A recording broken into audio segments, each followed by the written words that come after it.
राज्यात आज औषध विक्रेत्यांच्या विविध मागणीसाठी संप पुकारण्यात आलेला आहे। मेडिकल दुकानदारांनी हा संप पुकारलेला आहे आणि ऑनलाईन पद्धतीनं जे मेडिकल्स विकल्या जातात त्यावर कुठेतरी निर्बंध आणले पाहिजेत, काही नियमावली तयार केली पाहिजे। या मागणीसाठी आज संपूर्ण महाराष्ट्रामध्ये आपण पाहतोय की मेडिकल दुकानदारांनी, औषध विक्रेत्यांनी विविध मागण्यांसाठी हा बंद पुकारलेला आहे। मी सध्या मुंबईच्या कुर्ला परिसरामध्ये, या ठिकाणची सर्व मेडिकलची दुकानं सध्या बंद आहेत आणि या संपामुळे शहरामध्ये औषधांची दुकानं आज दिवसभर बंद राहणार असल्याची माहिती आहे। काही रुग्णांना यामध्ये अडचणींचा सामनासुद्धा करावा लागू शकतो। औषध विक्रेते संघटनांनी ऑनलाईन औषध विक्रीवर नियंत्रण, औषध परवान्यांशी संबंधित नियमांमध्ये सुलभता आणि व्यापाऱ्यांवरील कारवाई थांबवावी अशा पद्धतीची मागणी केलेली आहे। मुंबई, पुणे, नाशिक, नागपूरसह राज्यातील विविध भागामध्ये या संपाला चांगला प्रतिसाद मिळत आहे। अजूनही दुकानांना टाळ्या जे 24/7 उघडी असणारे जे मेडिकल्स आहेत तीसुद्धा काही ठिकाणी बंद असल्याचं आपल्याला पाहायला मिळतं। त्यामुळे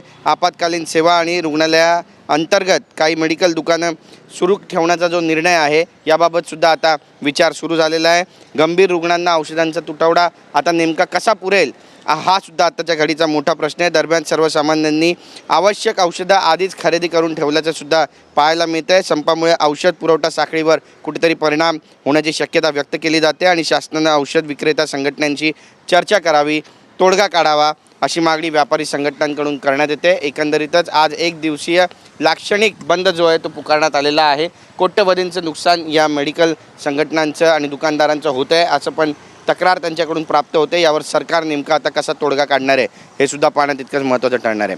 कॅमेरा पर्सन सिद्धेश नाईकसह गिरीश गायकवाड, TV9 मराठी, मुंबई।